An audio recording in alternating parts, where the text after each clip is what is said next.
Hello, beautiful soul! Welcome back to my channel. This is my channel. I'm from Japan, Kabayan, Taurus. This reading is for you. Tingnan natin ang iyong meron kang ladder, climbing towards success. O, akyat ka dyan sa success na yan. At huwag kang mag-i-stop kasi yung mga problema yan. Yan. 16 to 31. Maraming salamat muna sa mga subscriber, new subscriber, cross-watcher. At sa mga bagong pasok dyan, welcome na welcome kayo sa bahay ni Ate Aimee. Salamat sa nakataba ng puso ninyong mga comments. At sa mga nagpa-personal reading, maraming salamat po. Kung gusto niyo na energy nyo lang talaga, ang gusto nyo makuha natin, all the details para sa personal reading ay nasa baba ng video na ito. This is a general reading, iba ang general reading at ang personal reading. Huli mo lang sa'yo at itapon ang hindi sa'yo. Maaring vice versa. Paki-research na lang yung mga yon kung hindi nyo maintindihan para hindi kayo maligaw sa ating reading. Nangyayari or mangyayari pa lang. Use your own intuition. Lawakan natin ang ating isipan. Okay? Irespeto natin kung kaninong energy ang nakukuha ng card ha. Pag hindi nag-resonate, hindi naman nangyari sa inyo, ibig sabihin hindi yung energy ang nakukuha natin. Siguro clear naman yun, no? Tingnan natin ha. Para kay Taurus, vision.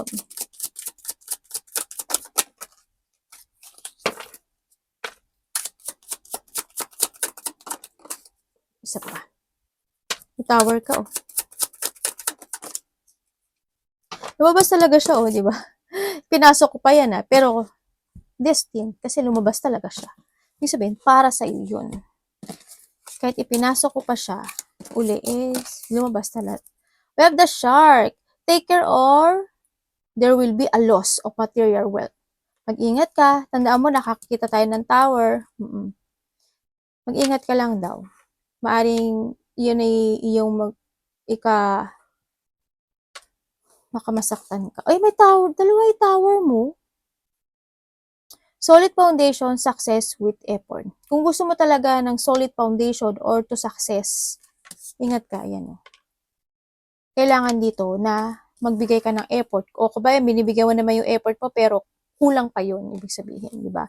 We have the stork, news of a birth or a new business opportunity. Yan, may magkakaroon or may a new opportunity, maaari may mga gagawin na kayo or may parating pa lang sa iba na kailangan yung bigyan ng effort para magkaroon ng tagumpay dito sa sitwasyon na to. Kung ano man yan. O kaya maaari makaka-receive ka din ng news, message, ganyan. O kaya may mga idea na gusto mong gawin this time and bibigyan mo, you need to give an effort to success, di ba? Yan, business opportunity, anything. And the plug. Do not be tempted to lower your standard. Yan. Tandaan mo, yung mga red flag, na yan, huwag mo ibaba yung pride mo, no? Kumbaga, focus to a red flag. Ganyan, huwag ka magpapaling lang sa kanila, ganyan. Basta anything. Trust your intuition. Okay? Tandaan mo, you have a psychic ability. O, diba?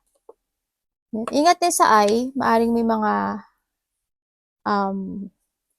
mapupuwing, magkakarashes, magkakagulite, mamumula yung mata, sasakit yung mata, kung ano man yung makapuyat, ingat kayo. Anything.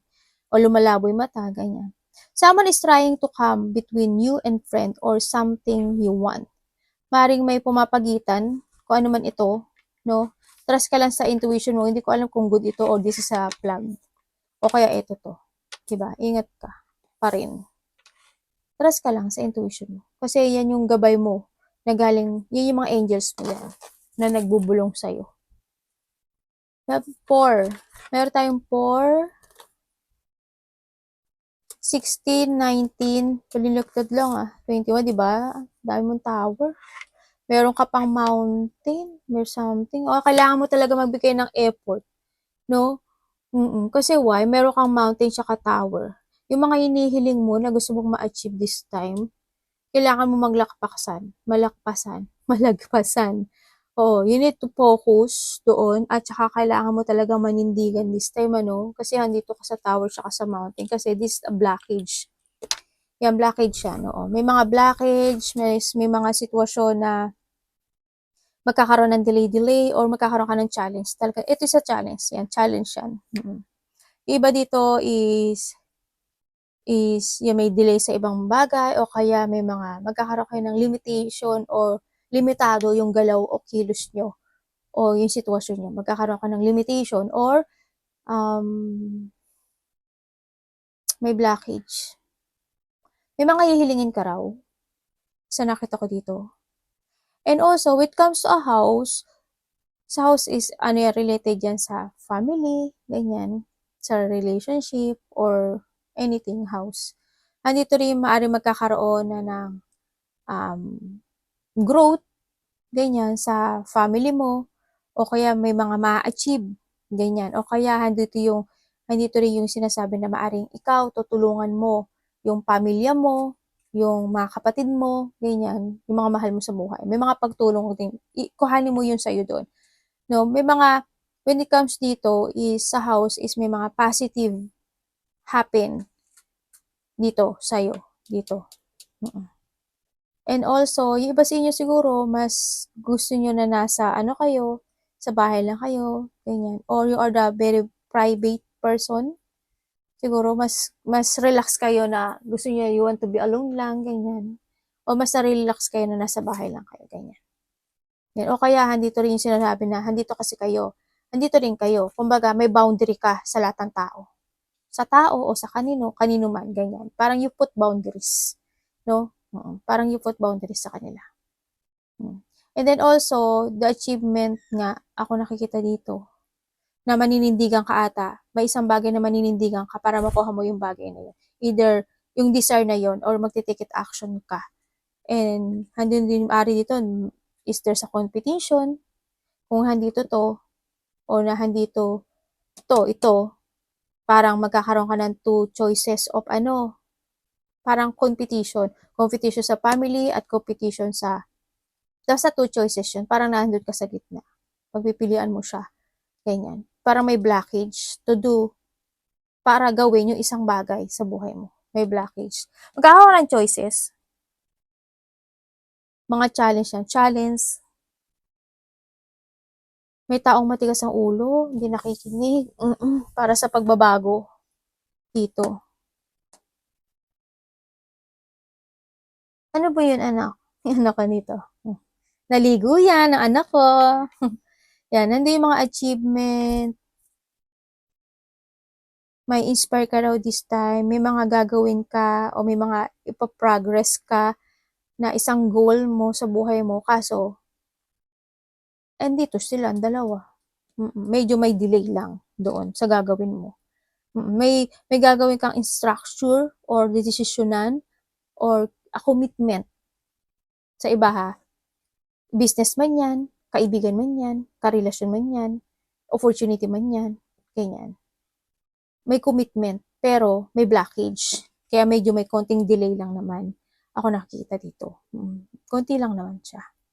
Be responsible, no, sa nakita ko dito. Maging responsable lang. Then, and yun nga. Ang nakita ko, kasi ito more blockage to. Ito to, yan. Parang hindi ka makapili sa isang situation o magkakaroon ka ng limitation doon kasi may blockage pa. Kaya nagkakadelay-delay. Puro delay yan. Parang may gusto kang tapusin na isang sitwasyon o desisyonan na isang sitwasyon pero medyo madidelay siya. Doon sa achievement na yun. Asa na si Bibi, anak? Bibi Chang. Tingnan natin energy mo, Taurus.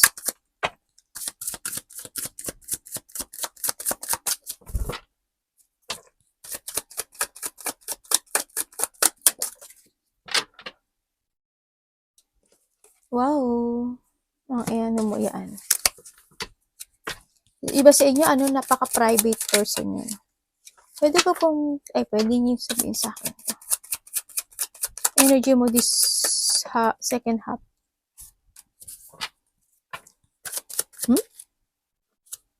Panalo, 6-6 siya, no? Diba? Nandito nga si Star.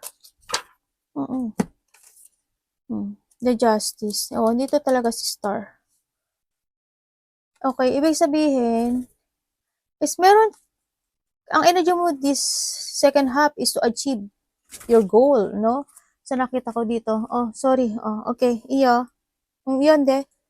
Yan, may mga actionan ka na raw. Yan, may mga actionan ka, magkakaroon na ka ng isang clarity o magkakaroon ka ng mga new idea o mga bagong plano o may mga pananaw sa kinabukasan ka na gagawin o actionan this time to reach mo yung tong star o yung goals na yun, no? May mga achievement ako nakita. Iba sa inyo, there's a recognition. Yan, baka no, there's a good karma happening sa'yo, no? O, may good karma siya. May growth sa'yo actually.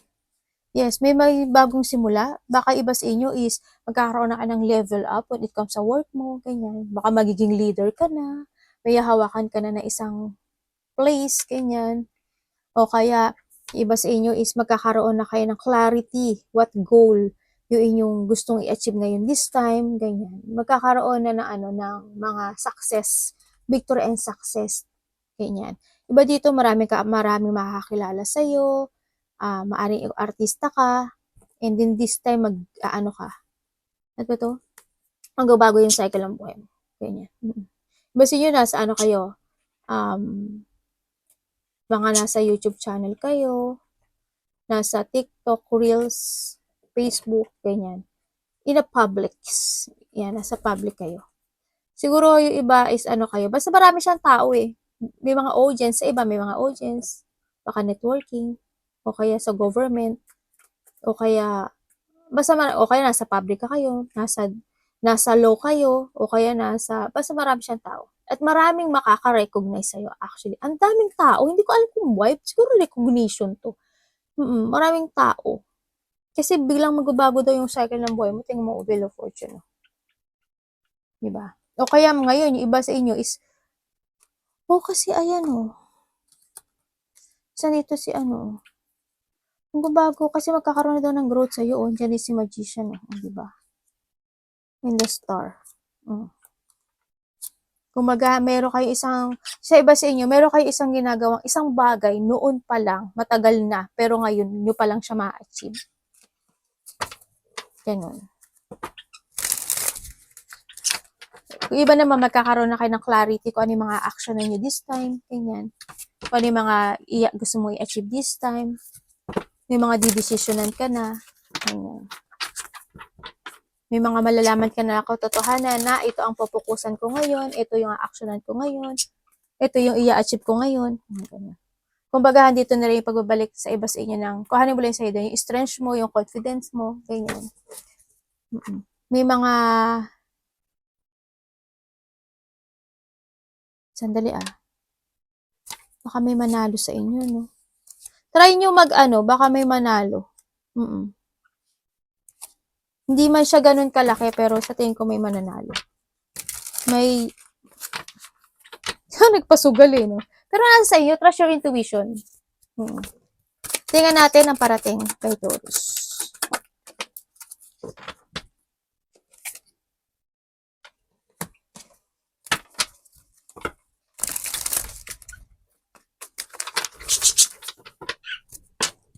Page of Wands, ang parating sa'yo. The Strength, Parang ito rin yung sa unahan, no? The Star. Pati ako nabibigla, no? Meron ka ng isang mag-iba dito magiging busy. Puyo. Ano ka anak ko. Busy yan. Nangongolekta ng basura. Yung mga tissue, nangongolekta siya. Kaya yung tissue ko palagi ubos. Okay, this week, ang parating sa'yo is meron ka daw isang bagay na may mga exciting. Yan, may mga excitement kang mararamdaman. Hindi ko alam, baka may lakad ka. Diba? Merong mga sitwasyon na pupukusan mo na may excite ka. May mga sitwasyon na parang may mga excitement na mga mangyari pagbabago sa'yo. Ganyan. Kasi magkakaroon sa'yo ng reward. Ganyan. Iba dito, nandito yung excitement mo na may mga bagong plano. Parang you jump to your passion dun sa bagay na yun. Siguro you're focusing sa isang bagay na gagawin mo para makuha mo yun. Tingnan nga. Oo, kasi andito si Eight of Pentacles. Diba? And the Magician. Ibig sabihin, may mga bagay sa buhay mo na magtatapos na at mag-uumpisang muli. At yun ang malaking mangyayaring pagbabago sa'yo talaga this time. At dun ka daw ma-excite. Parang handun yung confidence mo. May mga new exciting plans na rin sa iba. Handun na yung lakas ng loob mo. Handun na rin yung magiging very creative ka na. Ganyan.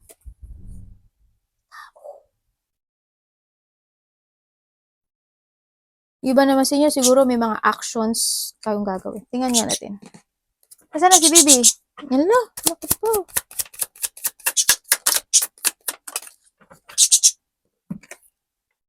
Oh, diba, dasan? Panalo. Panalo yung energy. Very successful ka. Ay, anak, hindi pwede. Yan, dasan. Ano, may mga kasiyahan. Ganyan. Kasi yan, puro yung ano, di ba? Puro positive yan. Lahat yan, hanggang dito positive. Yan, may mga kasiyahan, successful, and then excitement, and then magiging very active ka, actually. No? Active, busy, and may mga bagong mangyayari sa'yo eh. Parang there's a manifestation. May mga bagong work, bagong activities, mga bagong creation ngayon. As in. Diba? May mga magtatapos na talaga sa buhay mo. Ang dami mo nang gagawin ngayon, dami mo ipa-priorities, ang dami mo nang gagawin tasks, as in, mga bago, mga gagawin mo. It's more on successful, abundance, enlightenment, and you will enjoy your January talaga dito. Kasi maraming happiness and joy and excitement situation happen sa buhay mo. Kumbaga parang yung itong blackish na to, syempre may blackish pa rin kasi may boundaries ka eh. May limitation ka pa rin. Diba?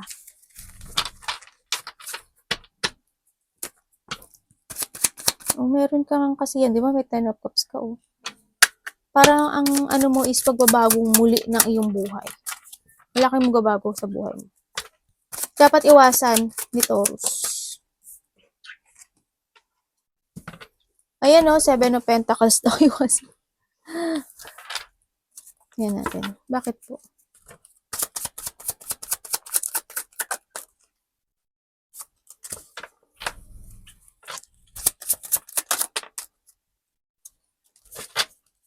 Okay.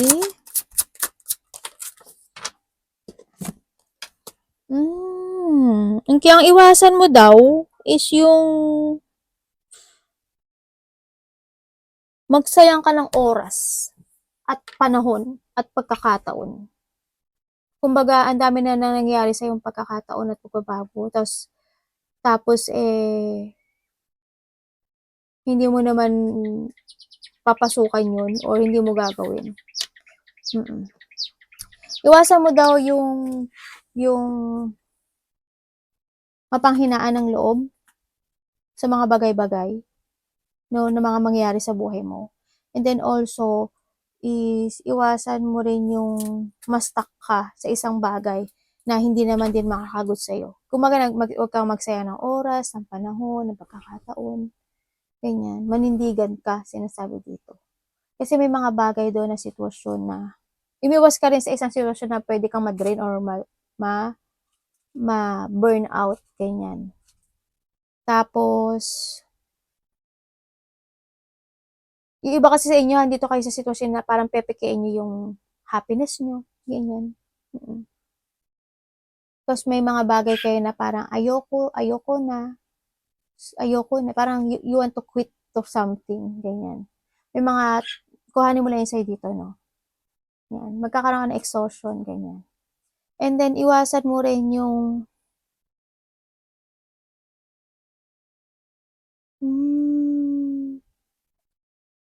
parang may gusto kayong i-achieve pero parang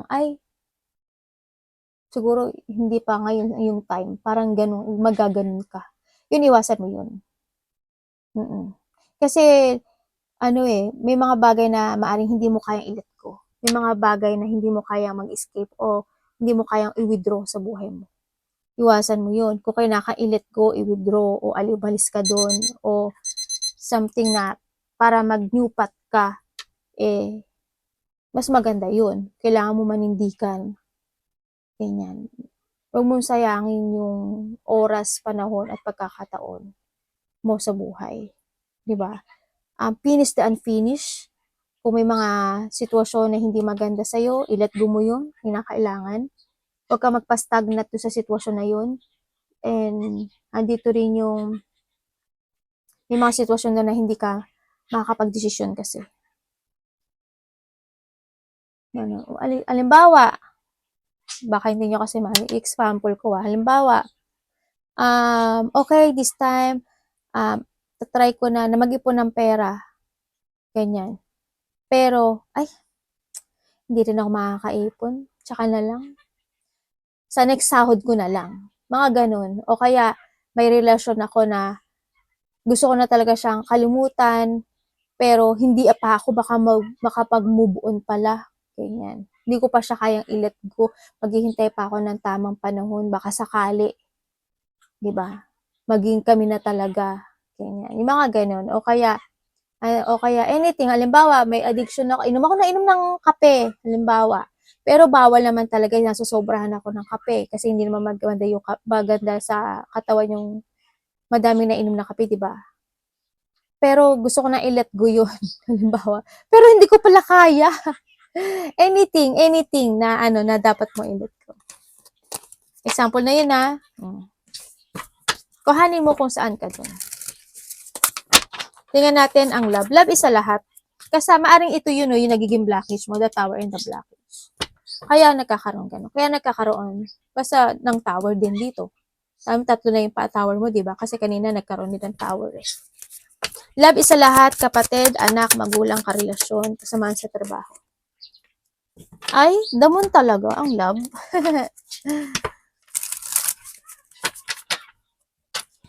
Pwede rin family. The love.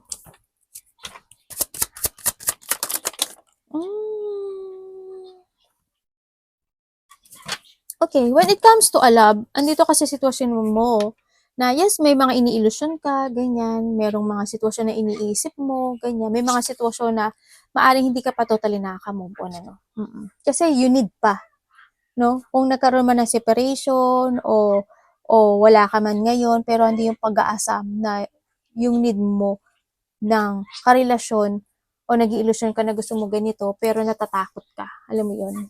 Ganun. O kaya iba naman sa inyo is andito kayo sa sitwasyon na sobrang sad when it comes to a love. Kung kayo man o hindi kayo nagkahiwalay, asawa mo man to o andito yung sitwasyon ng lungkot, no? Nasasad ka, doon sa depression, andin yung sitwasyon na mapaka very dramatic when it comes to a love, to your family, to your relationship, sa kapatid mo, kung sino man to, karelasyon mo man to, ganyan. Naging masyadong madrama yung situation when it comes to a love. Ang nakikita ko dito. Masyadong parang you're alone, pero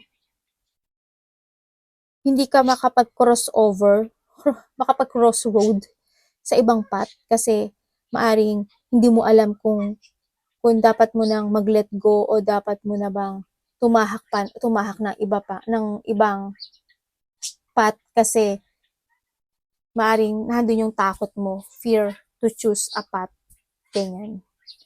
No, parang nalilito ka pa kung ano yung tamang path na tatahakin mo when it comes to a love. Ganyan. Siguro may mga nangyari in the past, ganyan, na hindi naging maganda, kaya ka na sobrang na-depress at na-sad dito, no? Sobrang malungkot, no? Nagkakaroon na iba dito ng insecurity, masyadong weak. Kung you're in a love situation, masyadong weak tong love na to. Nagkahiwalay, kung hindi kayo nagkahiwalay, ang weak nito. Kasi nakita ko yung drama situation kasi someone want to be independent at wag mo akong pakialaman, ganyan. Gagawin ko yung gusto kong gawin at maaring ayaw ka niyang kausapin o hindi kayo nag-uusap nitong tao na to, ganyan. O kaya naman iba sa inyo, when it comes to love, siguro may gusto kayong kausapin o tawagan kasi you need this person pero ayaw ka niya kausapin, maaring bilak ka niya or vice versa tayo, ganyan. Kaya ngayon, nandun yung illusioning, no? Pero when it comes in this relationship, napaka-weak. Hindi siya matatag. Tingnan natin ang iyong money, Taurus.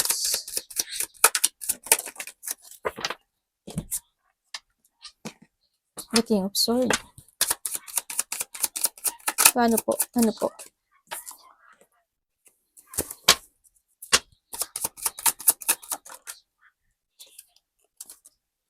Why? Tapos na to?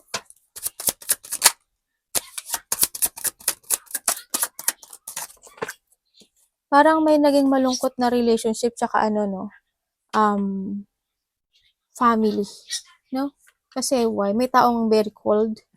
Ganyan. May tao na nagloko. May tao na nag-liar, dishonest, babaero, lalakero, cheating, betrayal. May sneaky person. When it comes to a money, you try to make it balance sa money mo, pero hindi mo kaya. Kasi hindi mo kaya kontrolin yung sarili mo o kaya handin yung situation na, kuhanin mo lang i-explain ko lahat. Handin yung sitwasyon na minsan siguro nakakabunot ka ng ipon mo, ganyan. Maaring ganun sa iba, no? Kasi, handito si Ten of Cups, tapos tinabihan siya nito. Tapos handito rin to. Yan. Handito na yun yung sitwasyon, no? O kasi tumatapon siya. Paring lumalabas. Alam, mga ipon ka, biglang lalabas. Ganyan. Ganyan nakita ko sa'yo. When it comes to money.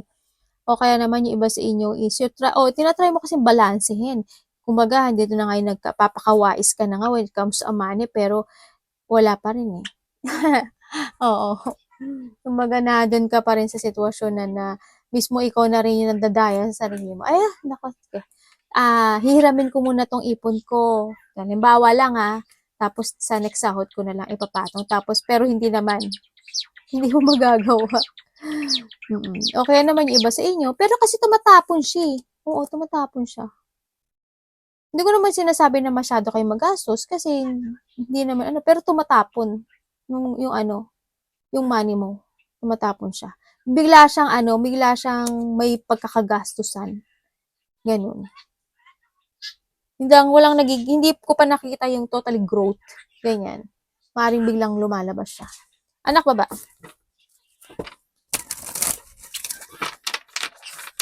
Tingnan natin advice.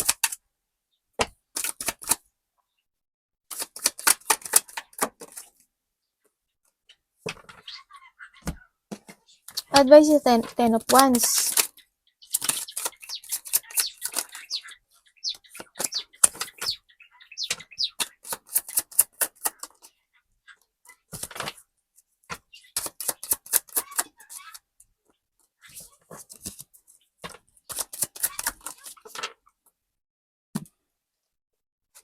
Okay.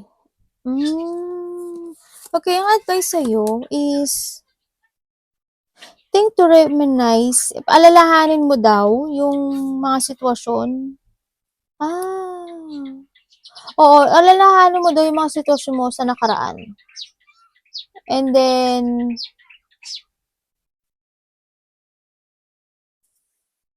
na mga good and the bad situation. And then, try to take it action and to move. At kumaga, maging aware ka na hindi ka maging ganun sa dati. Kumbaga, wag mong pasanin yung mga problema mo sa mga nakaraan hanggang sa ngayon. Kumbaga, i-release mo na yon. Tama na. Ganyan. Hindi mo kailangan buhatin pa this 2025 yung mga problema mo in the past. It's time to create again yourself. Take it action. Sinasabi dito, kailangan mo na ngayon na mag-jump to your fashion, ganyan. I-release mo yung mga dapat i-release, yung burden mo, yung problema mo in the past, alisin mo na yun. Kumbaga, magbago ka na. Pagkakaroon ng pagbabago, ganyan. Trust more to your intuition. And then, may offering naman siya na sinasabi dito, sa nakita ko ito, pero maging aware ka daw dun. Yung mga ibibigay niya sa yung opportunity na na-offer sa'yo ng taas. Ganyan. Take it action, be aware sa lahat ng aspeto ng buhay mo, sa sarili mo, sa pera mo, ganyan. Move forward and kailangan sa is motivation to take it action and to your fashion. Ganyan. Be an active. Active ka naman. Actually, active ka nga eh. Active ka. Pero wag mo na daw dalhin yung 2024 burden and problem mo sa 2025. I-release mo na yun. No? Ganyan. Arigatou naman si Garis.